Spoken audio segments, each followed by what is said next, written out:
প্রিয় দর্শক, এই যে কবুতর উঠতেছে, কবুতর ছেড়ে দিছি, আরও বেশ কিছু চলে গেছে। এখন এই যে আরও কয়েকটা এই জায়গায় উঠতেছে।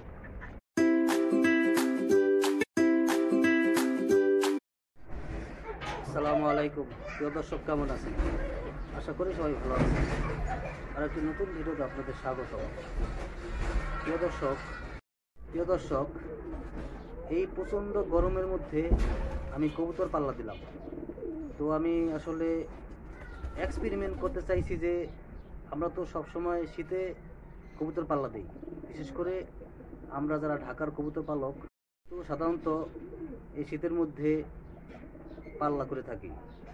তো আমি দেখলাম যে এই গরমের মধ্যে কবুতর পাল্লা করলে কবুতর ফিরে আসতে পারে কিনা। তো আমার আগের ভিডিওতে আপনারা দেখছিলেন, আমি বলছিলাম যে আমি একটি লং ডিস্টেন্স কবুতর পাল্লা দিব। তো এবার লং ডিস্টেন্স পাল্লাটা দিলাম মাওয়া পদ্মা সেতু থেকে ঢাকা। তো যাই হোক, এই গরমের মধ্যে পাল্লা দিলাম। আমি 15 কবুতর পাল্লা দিয়েছিলাম। তো এর মধ্যে প্রথম দিন আমার 9 কবুতর ঘর লাগে। তো এরপর পরের দিন সকালে আরেকটি কবুতর আসে, সকালে আসে একদম ভোরে, আমি ঘুম থেকে ওঠার আগেই একটা চলে আসে। তো আরেকটি কবুতর 4 দিন পরে ওর বাসায় ব্যাক করছে। তো আমি পাল্লা করছিলাম গত বৃহস্পতিবার। তো আসলে দুঃখজনক হলেও সত্য যে আমি এই পাল্লার ভিডিওটা আপনাদের দিতে পারতেছি না, কারণ আমার সবই রেডি ছিল। আমি ভিডিওটা একদম রেডি করে ফেলছি, শুধু আপলোড করা বাকি ছিল। কিন্তু দুর্ভাগ্যজনকভাবে আমার মোবাইলের মেমোরিটা ক্র্যাশ করছে। মেমোরিটা নষ্ট হয়ে যাওয়ার কারণে আমার মেমোরিতে যা ছিল সব একদম শেষ হয়ে গেছে। তো এই ভিডিওটা আর আলোর মুখ দেখলো না, এটা আসলেই খুব খারাপ লাগতেছে। এখন আমি আপনাদের সেই কবুতরগুলো দেখাবো। তো মোট আমার কাউন্ট করছে 11 কবুতর। 15 কবুতরের মধ্যে 11 কবুতর কাউন্ট করছে, আর 4টা কবুতর মিসিং আছে। এখন আমি আপনাদের সেই কবুতরগুলো দেখাবো। প্রিয় দর্শক, আগে দেখাই যে কবুতরগুলো বের করে আসছে, সেই কবুতরগুলো আগে দেখাই। আমার এই জাকমাদিটা, ও যেহেতু আমি কবুতর পাল্লা দিয়েছিলাম বৃহস্পতিবার, ও শুক্রবার সকালবেলা আমি ঘুম থেকে ওঠার আগে ও চলে আসছে। তো আমি এসে দেখি ও বসে আছে, তখনও আমার কবুতরগুলো ছাড়ি নাই। তো ও একদিন পরে ব্যাক করছে। মাশাল্লাহ, কবুতরটা চলে আসছে। এটা একটা মাদি কবুতর। মাদি কবুতর আসলে দেরিতে হলেও ওরা কিন্তু সর্বোচ্চ চেষ্টা করে তার নিজের বাসায় ফেরার জন্য। তো এটাই আসলে তার প্রমাণ। এরপরে দ্বিতীয় যে কবুতরটা 4 দিন পরে আসছে, সেটা আপনাদের দেখাচ্ছি।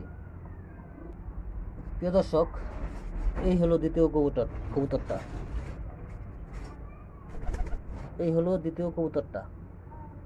এই কবুতরটা 4 দিন পরে ফিরে আসছে। এটা একটা মাদি কবুতর।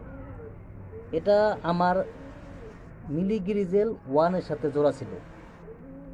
তো ও 4 দিন পরে ফিরে আসছে। এই দেখেন কি ছিল, কত ছিল, জখম ছিল। তো এই দেখেন, এটা একটু শুকাইছে, ও এই অবস্থায় আসছে। তো এগুলো আসলে আমি পরে এখানে মেডিসিন দিয়ে দিয়েছিলাম, কিন্তু কমছে। এই দেখেন একদম কোথা থেকে, এই যে একদম এই জায়গা থেকে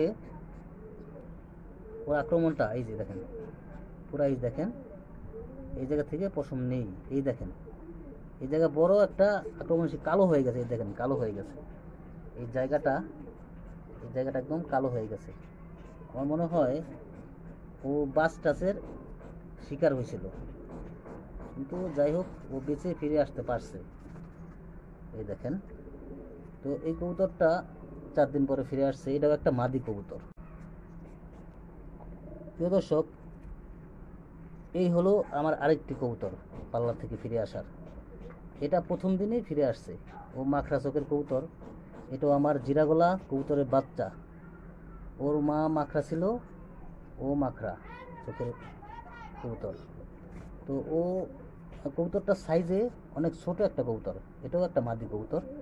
তো সাইজে অনেক ছোট, দেখলে মনে হবে কি একদম বাচ্চা কবুতর, হয়তো 2-3 পরের কবুতর, কিন্তু ও কিন্তু 3বার বাচ্চা করে ফেলছে। প্রিয় দর্শক, এই হলো আরেকটি কবুতর, আমার মিডি গ্রিজেল 2। ও ফিরে আসছে প্রথম দিনেই। ও অনেক শক্তিশালী কবুতর, ওকে ধরে রাখাটা টাফ। তো এই দেখেন ওর পাখাগুলো, ওর পাখার পরগুলো মানে আপনি না ধরলে বুঝতে পারবেন না যে এত শক্ত। সব কটা পর অনেক শক্ত পর। তো এই শক্ত পরের কারণেই ওরা উঠতে পারে। আর চওড়া দেখছেন, পাখার পরগুলো কি চওড়া। প্রিয় দর্শক, এখন দেখাবো আমার কোন কবুতরগুলো পাল্লা থেকে পড়ে গেছে। তো মিসিং কবুতরগুলো এখন আমি দেখাবো। আমার 4টা কবুতর এখনও মিসিং আছে আমার বাসার। এর মধ্যে আমার বাসার বেশ কিছু কবুতর মিসিং, যেটা আমি এক্সপেক্ট করি নাই। প্রিয় দর্শক, আমার মিলিগ্রিজেল 1 ও মিসিং হবে এটা আমি ভাবতে পারি নাই। ও আসতে পারে নাই বাসায়। এরপরে আমার গিয়া কালার নর, ও বাসায় আসতে পারে নাই। ও ভালো কবুতর ছিল। এরপরে আমার জিরাগলা মাদিটা, এটা মিসিং হবে এটা আমি আসলে কল্পনাও করি নাই। এরপরে আমার খরা গলা, এটা আমি অতটা এক্সপেক্ট করি নাই যে ও আসবে, কিন্তু ও মিসিং। ও আরও 2 সাইড পাল্লা থেকে ও আসছিল।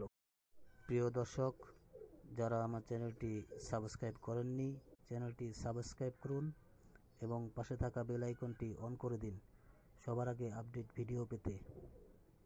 দর্শক, বেশ কিছুদিন ধরে প্রচণ্ড গরম, তাই গরমে কবুতরকে বিশেষভাবে যত্ন নিতে হবে, না হলে কবুতরগুলো অসুস্থ হয়ে যেতে পারে। বিশেষ করে স্যালাইন পানি খাওয়াবেন। তো প্রিয় দর্শক, আজ এ পর্যন্তই। আবার নতুন ভিডিও নিয়ে আপনাদের সামনে চলে আসব। সেই পর্যন্ত আপনারা ভালো থাকবেন, নিরাপদে থাকবেন, এ প্রত্যাশায় ভিডিওটি এখানে শেষ করব। আসসালামু আলাইকুম ওয়া রাহমাতুল্লাহি ওয়া বারাকাতুহু।